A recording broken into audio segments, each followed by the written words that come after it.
But what's hard is going, yo, yesterday I got nothing from working as hard as I could. Nothing happened from that. I'm gonna do the same thing again today, but I'm gonna try to go harder. That's the hardest thing in the world. To get up every day and give 100% and be in the same position that you were each day, but mentally know that you're trying and trying and trying. That's a real grind. All right, so we got these parts done, and I'm about to show y'all the wheels. So this is just straight out the gun. It has some trash in it. Let's see if we can find it. There's trash right there. So you can see the trash in the screen.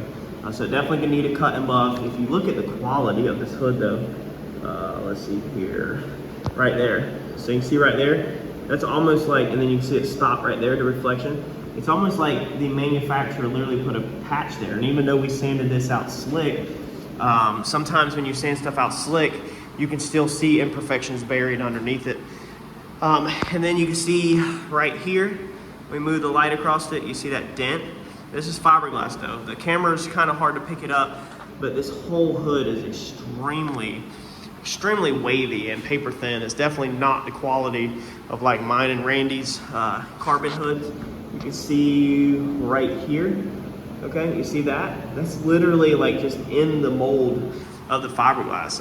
We put like, what was it, 2 or 3 good thick coats of primer over it, but that's still just not enough to get out the waviness. Overall, the hood looks good though.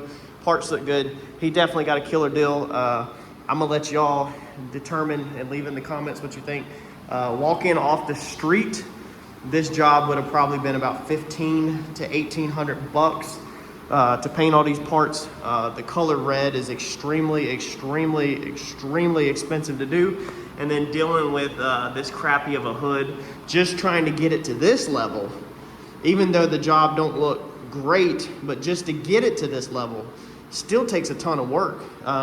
To get this thing 100% straight, the amount of body work and primer coats that you'd have to do is unreal to get the waviness out of this hood, because it's just so low quality. The spoiler turned out good, but I'm gonna definitely let y'all leave in the comments what you think, and we'll go check out these wheels and see what y'all think about the wheels.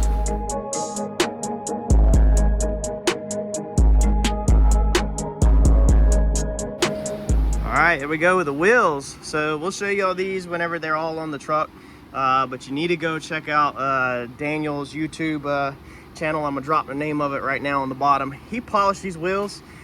These things were rough. Some of them still are in rough shape because they were just so freaking bad. So like this is an inner, so it really don't matter. So it still has some imperfections on it, but you won't believe how bad these wheels were. Definitely go check out his channel to see what they went through to do these things. We just got the tires, the wheels, everything, and we are in the process of mounting them up on this truck. Now we're running adapters. I'll show you all that here in a second. I went ahead and fitted up the front one first, just to make sure that I had everything right before I started filming. So you can see it takes an adapter on the inside. So this adapter is stacked on another adapter, which adapts up to 10 lug. So there's 2 adapters stacked on top of each other, your factory adapter, which you have to have, and then your actual semi-truck adapter to get to the semi-truck wheels. A lot of weight, but this is the exact same setup that we had on my 450, if you remember, on the channel that we sold. 2011 F450 Lariat, 22.5s, got the Michelin wheels straight off the 18-wheeler, 255/80, 22.5s. The black F450, and the thing rode like Cadillac. It's just we had the semi truck tires on it. So this is the first time that I have ran low profile. So we had these milled down. I'll show you what I'm talking about here in a second. Unfortunately, they're all mounted up. I didn't get to record the actual milling process or anything, but I'm gonna go show you what I mean by these things were cut down here in 1 second. We're gonna finish getting these mounted up, and then we'll go over a couple things. Brand new tires. It was kind of important on the tires to get the correct load rating. On this truck, you wanted 121 load index or higher. So to find a good affordable tire that had that load rating, plus wasn't too big, so we didn't have to lift the truck, was definitely challenging. That was the most challenging part of this whole package that I put together. but I'm very happy with the way the tires look. We'll see how they ride. We balanced them with balancing bags on the inside of them.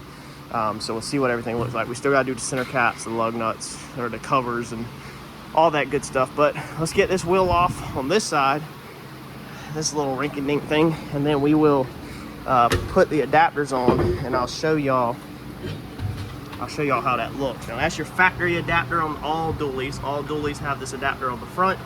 You got to keep that one, and then you got to stack the 18-wheeler adapter on top of that. All right, so that's what that adapter looks like. We got some stacked over here. So here's the other two over here. This is what they look like. Now this set of adapters, some are different, but this set of adapters, the fronts are the same as the backs. So this thing looks absolutely crazy, but that's how it is. People's been doing this for years.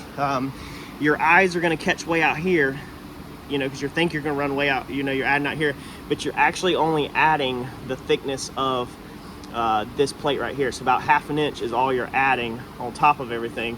Of course you're adding weight, but you're only adding that. The lug nuts, they stick, these studs stick way out. Like I said, we got spikes to go over them, but these things stick way out past the truck compared to some of the other ones. Some of them, the fronts are smaller than the rears, but these stick out farther, or these stick out the same as the rears instead of the fronts being more narrow. All right, so an interesting thing is we just took this tire off. Ed, check this out. Come here. Look at that. It is flat, son. Been riding on it completely freaking flat. I wonder if Randy towed his car all the way with that thing flat. Well, I don't know when it went flat. It could have went flat this morning, but it is 100% flat.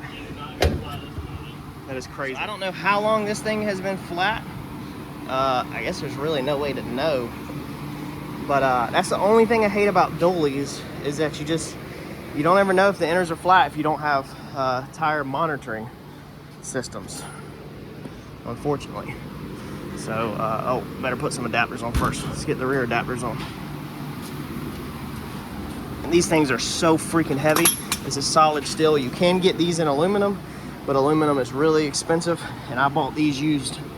So on the inside, this plastic is touching the tires, so it's gonna have to be cut.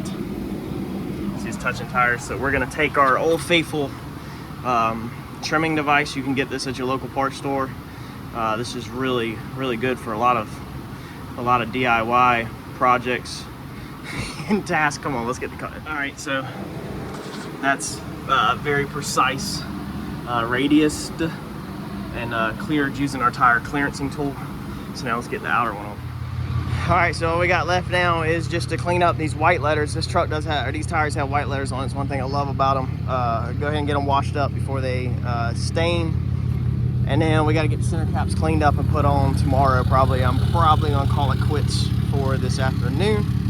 But man, them things turned out amazing. And I want to up the PSI a little bit more in the front before I leave. I think the shop only put 50 PSI in them. So we got to up it just a little bit. So on the inside of that rim, when they cut the bead down, basically here's what happens. So you start out with a rim. This is the outside of the rim. This is the face of the rim right here. Okay, your lug nuts are over here. This is the tire that's going to be up here. So your tire is going to sit like this. On this one, your tire is going to sit like that. Actually, no. Your tire is going to sit like that on this one. And on this one, your tire's sitting here on the inside, not the outside. Okay?